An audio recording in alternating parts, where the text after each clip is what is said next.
today with Peer Center, we have Dayan Jayatilleka, Sri Lanka Statement and Dips. We are glad to announce that in 2022, he joined Peer Center Advisory Board. He is currently serving as a senior advisor on international relations to the leader of the opposition and a columnist at Sri Lanka's national business newspaper, Daily Financial Times. Dayan, you have a very rich track record. You were the ambassador, yeah, you were the ambassador extraordinary and plenipotentiary of Sri Lanka to the Russian Federation from 2018 till 2020, and have already published a number of articles about the current political situation. In one of your articles, you mentioned that the creation of a counter-hegemonic system should be a priority for Russia. What do you mean by this concept? Well, Anastasia, if you go through your back issues of Security Index, the journal of your esteemed center, you will see that it was 10 years ago that I contributed an article in which I said that the West will not give either Russia or China the space in the international system that they deserve, given the size and strength of those two states. And I predicted that the United States will go on a global counteroffensive, or global offensive, really, to encircle both Russia and China. Now, that was, I think, in the spring 2012 issue of Security Index, which means I sent it late 2011. The reason I said that is because of an understanding from the global south, my vantage point, of the behavior of the West in the aftermath of the Cold War. The West's interpretation of the end of the Cold War, which they saw as a victory, rather than the way we see it in the global south as, well, Fidel Castro called it suicide on the part of the Soviet Union, not homicide. And the very clear impulse, one might even say systemic compulsion on the part of the West to entrench unipolar hegemony, unipolar dominance, in which Russia and China would be reduced to a subaltern status in the world order that the West sought to construct. Now, that was something I wrote 10 years ago in your journal. What you have been referring to, counter-hegemony and so on, this concept, this idea I put forward in a number of more recent articles written when I was ambassador in Moscow and after I came back to Colombo, in Russia and Global Affairs, as well as on the REACT website. So there's a direct connection in what I said 10 years ago and what I've been saying more recently. Mind you, the Peer article was pre-Maidan 2014, it was pre-Indo-Pacific concept as well. Now things are much clearer. The collective West, as it calls itself, is speaking in terms and acting in ways that the world has not seen at least since the early 1950s. Because even concerning Hungary in 1956, while Radio Free Europe and Radio Liberty played a subversive role, there was a point beyond which the West would not go. But you can see that in the case of the Ukraine, they are not observing those limitations. Ukraine is being encouraged in the view that in the summer there will be a counteroffensive with the latest Western equipment, and that Russia can be and should be defeated militarily. Now, of course, one may say that this is crazy, but this is said by very serious people. And this is part of a grand strategic, not just strategic, but a grand strategic vision in which Russia is debilitated, weakened beyond the point it was in the 1990s when it appeased the West under, well, Gorbachev towards the end, but mainly the Yeltsin administration. The West has understood that Russia can always come back from that. And it will not be satisfied even if it succeeds in reducing Russia to the 1990s, which of course Russia obviously has the willpower to resist. But that the West's intention is getting clearer and clearer. There are even voices talking about scenarios of military clashes between the West and Russia. And it's quite clear reading between the lines that it's Russia first and China next, because if they succeed in defeating or debilitating Russia, then obviously China will be the next target. It's just a matter of time. They're not, for tactical reasons, they're not pushing that vigorously against China, and China is also buying as much time and space and wiggle room as it can.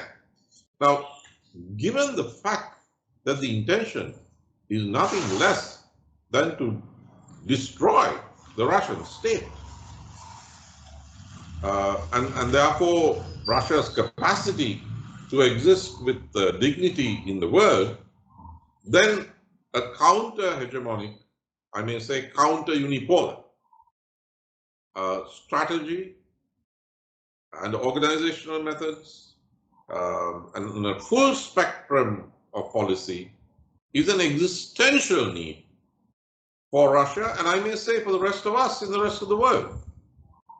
Because before they got around to Russia, the collective West was doing this starting with Yugoslavia in 1999, and Yugoslavia and Sri Lanka were very close. Sri Lanka, then Ceylon, was a founder member of the non-aligned movement in Belgrade in 1961. So we have been watching this very closely with emotion for a long time before they got around to Russia. Therefore, it is in the interest of humanity that a counter-unipolar project be undertaken by Russia and China, but not only. The destiny of humanity rests on the success or not of such a resistance, a global resistance strategy. Mm-hmm. Okay, thank you very much for your meaningful opinion. And the next logical question for you will be that in the last few months, there has been an active discussion among experts about the risks of military political escalation that could lead to conditions of nuclear war. And how do you personally assess such risks? And how is the nuclear factor perceived in Sri Lanka, particularly? Well, Sri Lanka has been consistently strong on the question of nuclear disarmament going back several decades. But more recently, we have had even better reason to do that because both Pakistan and India are nuclear powers, and Sri Lanka is the little shack on the at the foot of the volcano. So it's not just globally, but even in our area, we have apprehensions. We also know that the collective West is trying to get India to counter China. India, of course, is very sagacious, being an ancient civilization with diplomatic skills, and it probably will not get caught up in that Western trap. But that is also a nuclear risk. So I have to say, as Sri Lankans, we are very sensitive to this, and we've been very consistent. Now, your broader question about the dangers of a nuclear confrontation. I think we have to be brave enough to accept the reality that all the old equations have been erased. They have not been erased by Russia's intervention in Ukraine. Russia's intervention in the Ukraine is a consequence of the effort to erase those earlier equations. And the literature is plentiful. I mean, whether it was George Kennan or Dr. Kissinger more recently at Davos, or academics like John Mearsheimer and Stephen Walt, Stephen Cohen, who died a few years ago. It's very clear that there have been realist voices in the United States, very distinguished people who have warned against every transgression of a prudent and pragmatic policy framework. And this has just kept going on and on. Now, all humanity's achievements in terms of arms reduction, arms limitation talks, managing the nuclear equation between the United States and at that time the Soviet Union and later Russia as the two nuclear superpowers, which is still the case when we are talking about nuclear weaponry.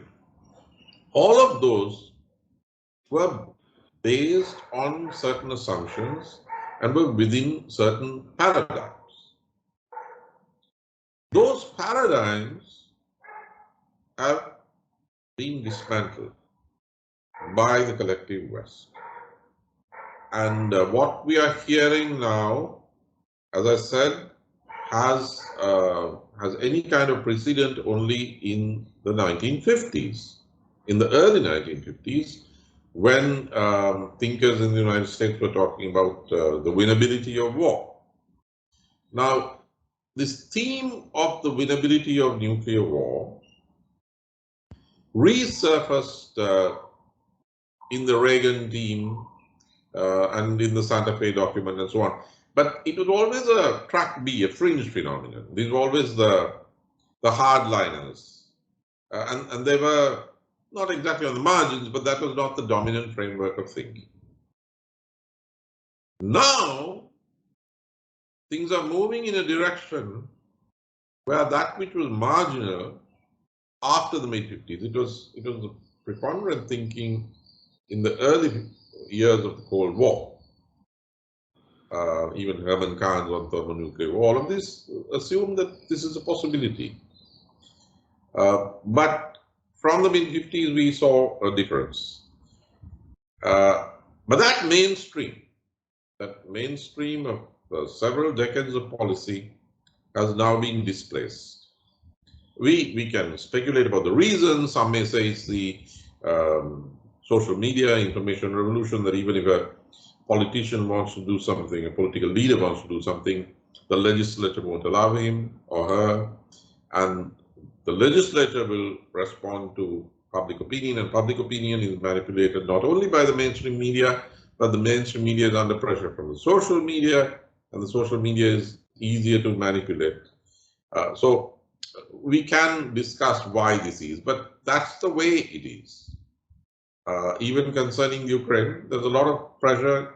Some of those sanctions have been taken not at the level of the state or the government, but institutions, businesses, and so on. So there is a drive which is almost uncontrollable. The whole issue of a no-fly zone was prevented by the leaders, but it almost got there. It couldn't have been enforceable, but it almost got to that point. There was a lot of pressure.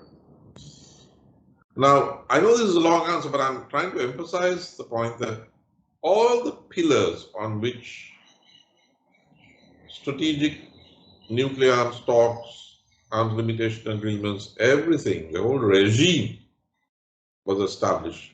The pillars are now going, they are being displaced. because there are no limits that anybody has really talked about or can stick to in terms of the confrontation between the collective West and Russia. They are a little more careful when it comes to China, but that is because Russia still exists as a strong buffer. But the same irrationality, I was about to say madness or lunacy, will be directed against China. It was before the Ukraine crisis.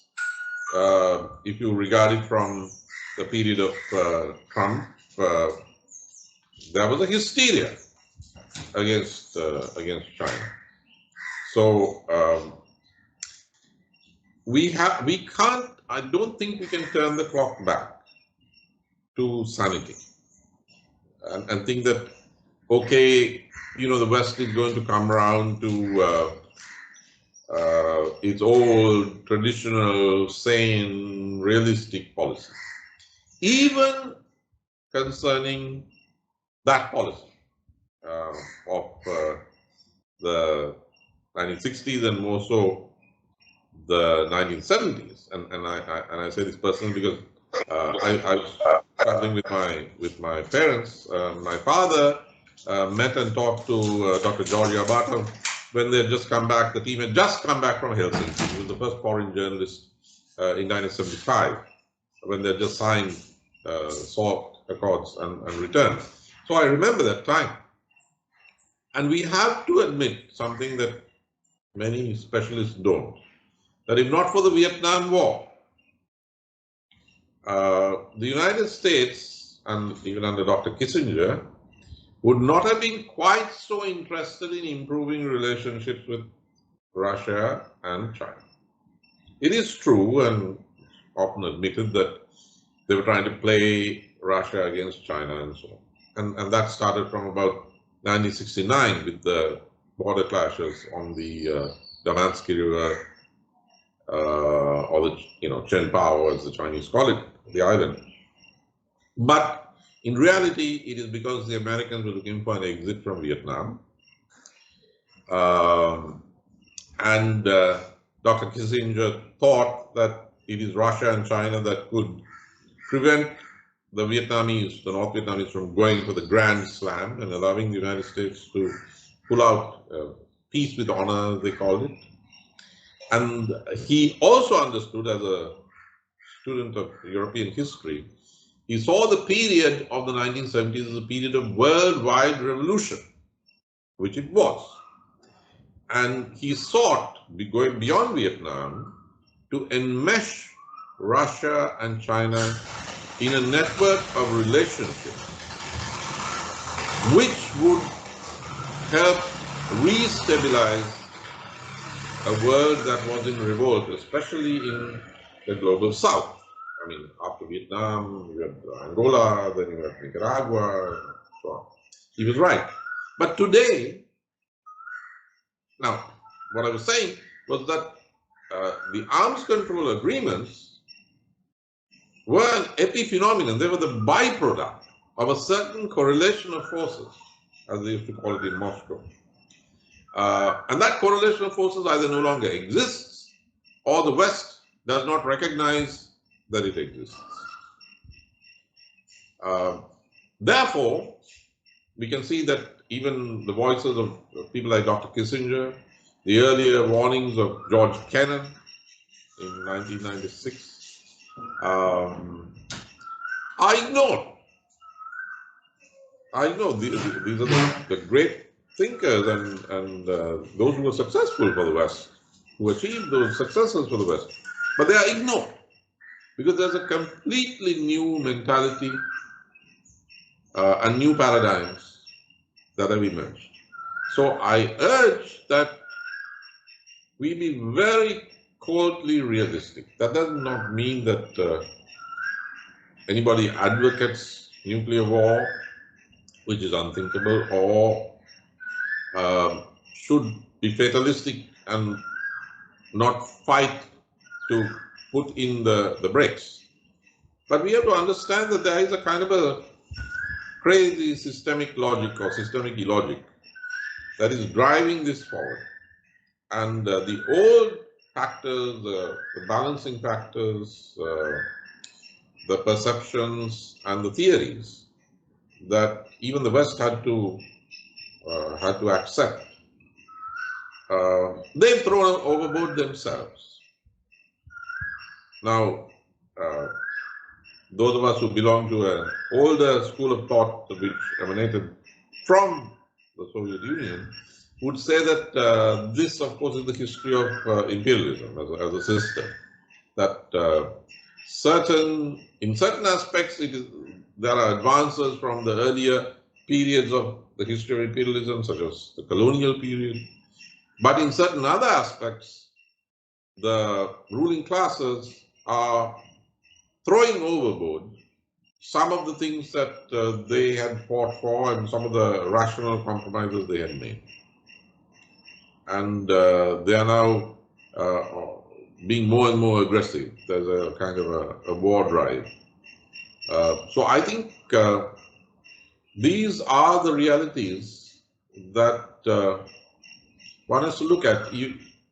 There's no patchwork that's possible, and there is no time machine that is going to take us back to the 1970s, or certainly not to Reykjavik in 1986. But this is emotionally it's difficult to grasp. But I think the world will be safer if we grasp the dangers involved. That the old safeguards, or the guardrails as they call it, are pretty much gone or going. Thank you for your question. And as we know, there are numerous international instruments to stop proliferation in the field of nuclear security. And as we all are concerned, the NPT Review Conference is scheduled for this August, as we know. And in connection to this event, what prospects do you see in the sphere of nuclear non-proliferation, and will the conference affect the future of this field? And it is logically to ask, what are the prospects for the NPT? Are there any? Well, there are, but only if one remembers how we came to those achievements in the first place. Unfortunately, there are those who do not remember that there was a huge struggle for peace, and it is through a struggle for peace, not to mention the victory of the Red Army, which gave a certain balance, but never mind that.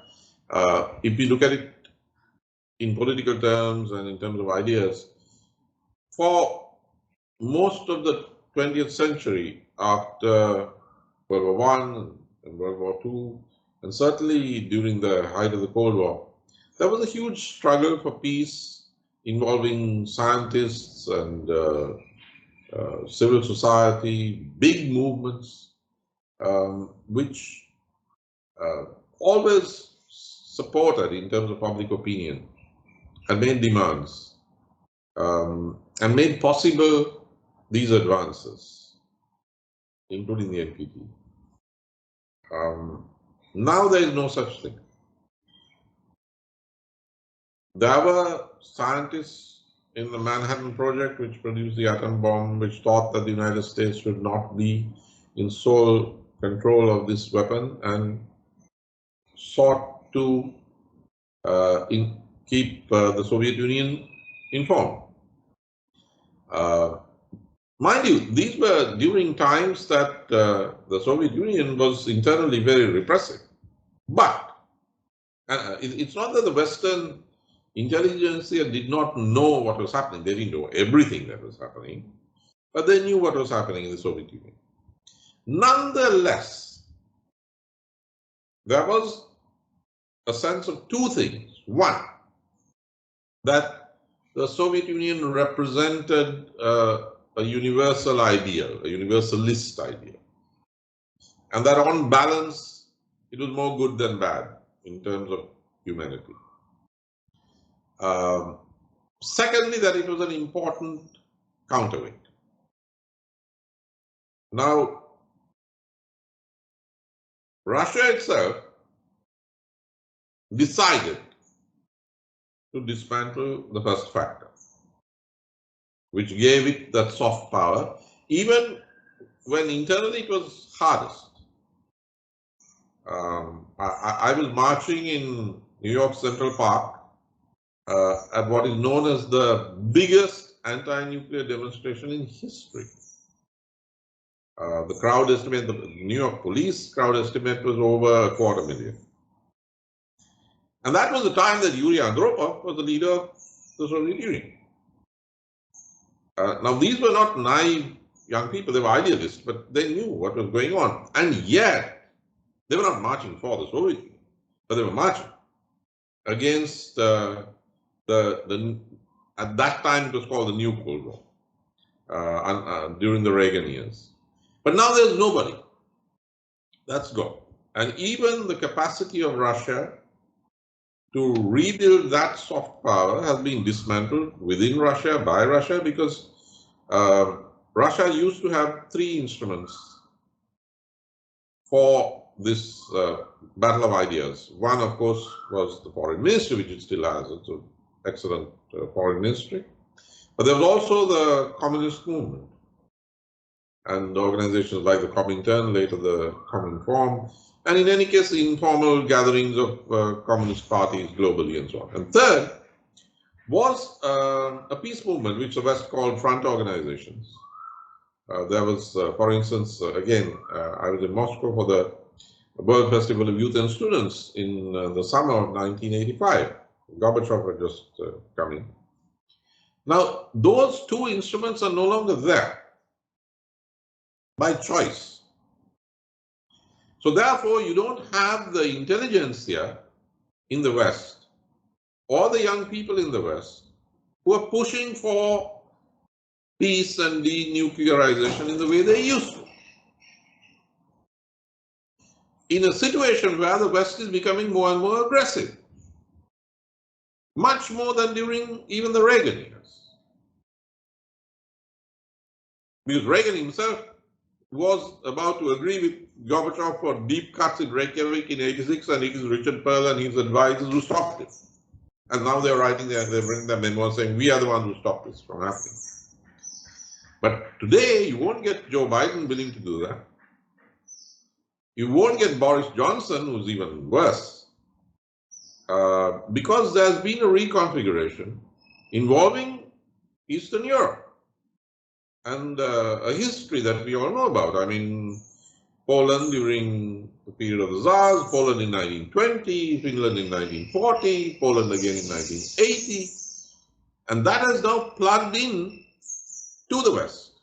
Not only because the West wanted to incorporate, to expand NATO, but because they wanted to bring NATO onto their side to fight their old problems, their old hatreds, their old animosity with Russia.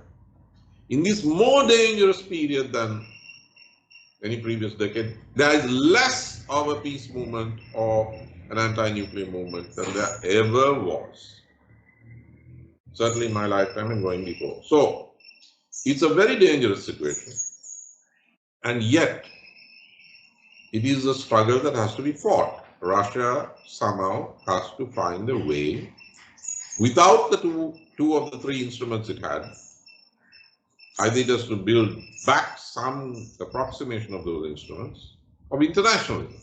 And that is possible only when you have a message that is not merely within your borders, but a message that has a universalist resonance. Either that has to be done, or some way has to be found to fight, to mobilize against the two dangers. One is unipolarity, the world order, the obvious attempt. One can no longer, unfortunately, use the slogan of sovereignty because of the Ukraine issue. I don't want to make a judgment here, but that is one of the problems, the gaps between China and Russia. The question of sovereignty, the way that we are now, it's rather like 1968 with the intervention in Czechoslovakia and the theory of so-called limited sovereignty. So one cannot build a coalition or coalitions on the basis of sovereignty, but you can build a global coalition or coalitions on opposition to unipolarity and unipolar hegemony. And you can also build coalitions or coalitions against the dangers of nuclear war, stemming from the new Western aggression. Now, without that, if we look at anything, I mean, we know that it was during George W. Bush that the United States started unilaterally rolling back, it was pre-Trump, rolling back the agreements. And now we do not really know to what extent conditionality may or may not be brought in. Whether the old equations will be looked at again, the old agreements will be looked at again, whether it will be just possible to renew, whether the West will have something up its sleeve. Because the old doctrine of containment had another aspect. It also, there were two types of containment. One was the United States from Kennan onwards trying to contain the Soviet Union. But the other was that when there was the correlation of forces involved the recognition of near parity, or what they would call rough equivalence or essential equivalence. There was also a containment of the contention between Russia and the West to the periphery of the world system. I mean, those of us in the global South suffered, Vietnam suffered, but not in the central theater. Today, that has changed. And there is no containment of the arena, the theater of struggle. The Central Front is no longer frozen. The Central Front, where the Cold War was hot in the periphery, but it was cold in the Central Front. Now it's hot in the Central Front, and whatever one thinks of the Russian intervention in Ukraine, it started with 1999 and the onslaught, the destruction of Yugoslavia. So if anybody's talking about wars in Europe, we can't allow a war in Europe. Well, the war in Europe was in 1999 with NATO intervention and NATO's celebration of its 50th anniversary. So we have to understand that every one of these, I mean, NPT was the most emblematic of the agreements. But when the entire context changes, we have to be ready for, the world has to be ready for anything, and also have its own ideas and proposals, understanding that some things we thought were unquestionable may be questioned. Thank you very much. And refer to another important international agreement, TPNW. And as we know, Sri Lanka has joined this treaty. How do you feel about this agreement and the decision of your country's leadership to join it? There was never a question that Sri Lanka would join. As I said, going back to the 1950s, I mean, this is even before the founding of the non-aligned movement, of which we were founders. Going back to Bandung, 1955, and even before that to the Asian Powers Conference, world peace has been something that Sri Lanka has always played an active role, even as a small country. Now, our diplomacy is in a state of retreat because of the very deep economic crisis that we are in. Nonetheless, that has been a consistent position of Sri Lanka. And So it's a tradition.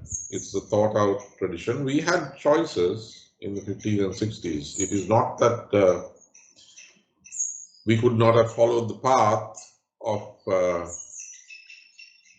certain countries in Southeast Asia at that time, which decided to line up.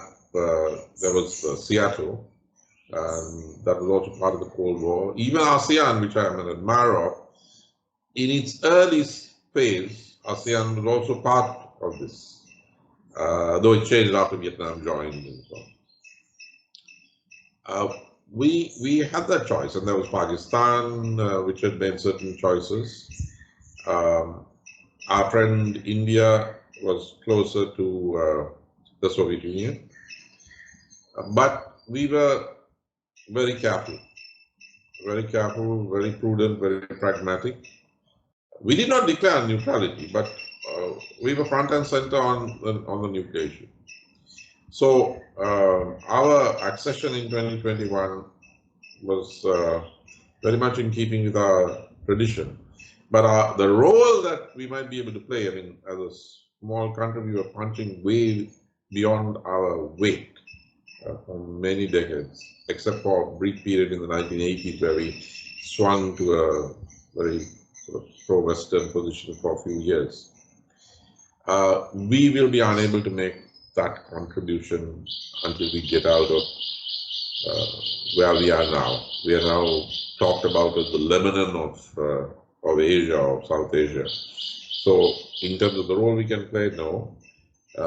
But in terms of our commitment, that is that I hope will remain unwavering. Once again, as I said about the nuclear issue in general, the crisis we are in is such that there are voices in Sri Lanka which talk about the need for total alignment with the West. Not many voices, but there are within the system, because they think we are in such desperate straits economically. It is better to integrate openly with the Indo-Pacific strategy of the West. And since the West still has a preeminent role in controlling the international financial institutions, there are those, including ex-diplomats, senior retired diplomats, who have written to the newspapers saying that, well, our values are such that we should align with one side, which would be useful to us at this moment. However, in terms of public opinion, there was a recent crisis over an Aeroflot plane. One saw that from center-right to far left, there was very strong support for Russia and a big pushback across the spectrum. That is not only that in South Asia there is no room for Russophobia, it wasn't even Russophilia. There's very positive feelings towards Russia, but it was part of our mindset of not integrating with the Western bloc in what is clearly in our part of the world, a concerted strategic move to isolate China and a new Cold War, or the third Cold War, whichever way you want to look at it.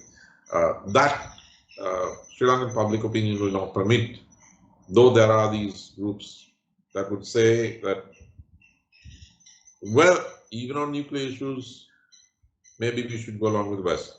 But I would say that even the traditional bureaucracy of our foreign ministry will not do that. It's too deeply ingrained in the Sri Lankan ethos. So I don't see a change in that.